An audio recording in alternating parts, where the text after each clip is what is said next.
Dalam Markus 2 ayat 17 dikatakan, bukan orang sehat yang memerlukan tabib. Ini perkataan Tuhan ya. Tetapi orang sakit. Aku datang bukan untuk memanggil orang benar, melainkan orang berdosa. Jadi saudaraku, kalau banyak beban berat saudara sibuk mengurusi hal-hal yang sebenarnya adalah pilihan bebas manusia, saudara hentikanlah itu. Pergilah ke tempat di mana orang-orang belum mengenal Yesus. Selamatkanlah mereka, muridkanlah mereka. Ya, jangan sampai ditipu setan, disibukkan oleh hal-hal yang memang bukan bagian saudara. Bagian panggilan saudara, itu yang saudara kerjakan. Biarlah kita masing-masing menyadari bahwa satu orang bisa membuat perbedaan yang besar. Amin. Tuhan bukan perlu banyak rame-rame, satu orang yang membuat perbedaan yang besar. Dan memang kita harus berubah menjadi lebih seperti Yesus dan berlari-lari menuju panggilan Tuhan. Mari katakan, inilah saya Tuhan. Saya adalah hamba-Mu Tuhan. Bukan kehendak saya, jadilah kehendak-Mu. Inilah saya Tuhan. Pakailah saya Tuhan. Di dalam nama Yesus. Katakan amin. Yang kedua yang harus kita tindakan adalah, inilah tempat saya. Artinya kita tidak perlu membandingkan diri dengan orang lain, ataupun membawa alasan, kalau saja saya di sana melayani saya akan lebih baik. Kalau saja saya dipanggil untuk melakukan ini dan bukan itu, saya bisa berhasil. Ya, itu ucapan-ucapan yang jahat di mata Tuhan. Saudara harus berkata, inilah saya dan inilah tempat saya.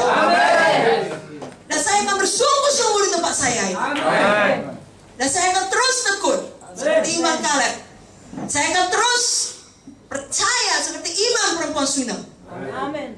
Bahwa saya di tengah persoalan sebesar apapun, saya bisa berbuah bagi Tuhan. Amin. Karena bukan soal tempatnya, soal melekat pada batang anggur. Itu saja. Kalau kamu dalam aku dan firmanku di dalam kamu, amin saudara. Amin. Pasti berbuah. Amin. Kita ingat kisah mengenai Ishak di negeri orang Filistin, dan terjadi kelaparan. Segala sesuatu menurut akal pikiran Ishak dan akal pikiran orang waras lainnya, kalau terjadi kelaparan di situ, ya pergilah. Selamatkan dirimu, selamatkan keluargamu, selamatkan nyawamu, selamatkan masa depanmu. Tapi sekali lagi, Tuhanlah Tuhan, bukan kita Tuhan. Sudah mengerti? Lalu Tuhan berkata, sangat bertolak belakang dengan naluri manusiawinya. Tuhan berkata, jangan pergi, jangan tinggalkan negeri kelaparan ini. Banyak hamba Tuhan ketika ada kelaparan langsung pergi. Saudaraku, kalau Tuhan memanggil saudara satu tempat, ada kelaparan pun, Tuhan kita sanggup memberkati saudara. Mau badani, rohani, materi, apapun itu keadaannya.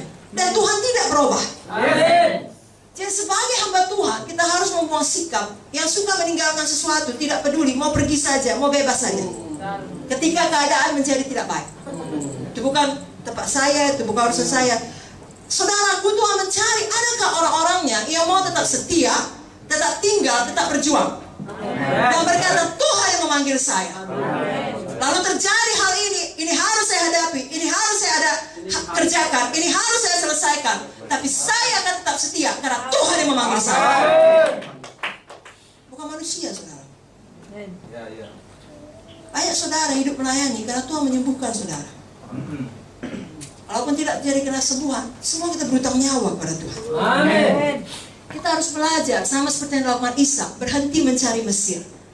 Ishak tadinya mau pergi ke Mesir, ya, untuk kenyamanan dirinya, berhenti mencari tempat yang lebih hijau, ya, apapun artinya itulah. Bila itu bukan kehendak Tuhan. Ya, sayangnya banyak orang di luar sana seperti itu. Itu sebabnya dia dengarkan bisikan setan, tinggalkan pernikahanmu, tinggalkannya. Kalau hamba Tuhan, tinggalkan pelayananmu, tinggalkannya. Kadang-kadang nggak secara fisik ditinggalkan, tapi hati ini sudah meninggalkan. Ya, dicari mana yang enak bagi kita. Saudaraku, di tengah kelaparan, apa kata Tuhan pada Ishak? Gali sumur. Dan Ishak patuh. Saya mau bilang sama saudara, langsung berhasil? Tidak. Sekarang dia langsung berhasil? Tidak. Dia gali, diesek, datang orang, berkelahi, pindah. Dia gali lagi di Sitnah, tapi tidak dikasih Tuhan dia ke Mesir. Apakah di Sitnah berhasil? Tidak, ada perlawanan. Tapi Ishak gali lagi, Sampai akhirnya Tuhan kasih dia ruang. Lalu dia namakan Rehoboam. Tuhan kasih kita masing-masing ruang. Tuhan kasih kita tempat. Di mana akhirnya orang Filistin tidak mengganggu Ishak lagi. Ibu Munte selalu mengajarkan, sehebat-hebatnya setan, ya, dengan segala tipu daya dan serangannya, tetap ada batasan yang dikasih Tuhan. Tidak tiap hari ada tsunami, saudara. Tapi kalau gelombang datang, ya, ada batasannya. Gak bisa lewat itu. Demikian kalau Rehoboam sudah Tuhan berikan, tidak bisa dia mengganggu lagi. Tapi saudara harus melewati Esek, melewati Sitnah. Sampai Tuhan mempercayakan Rehoboam.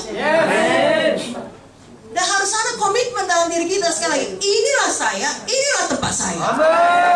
Mau bagaimanapun kita akan menjawab seperti perempuan Sunam, all is well.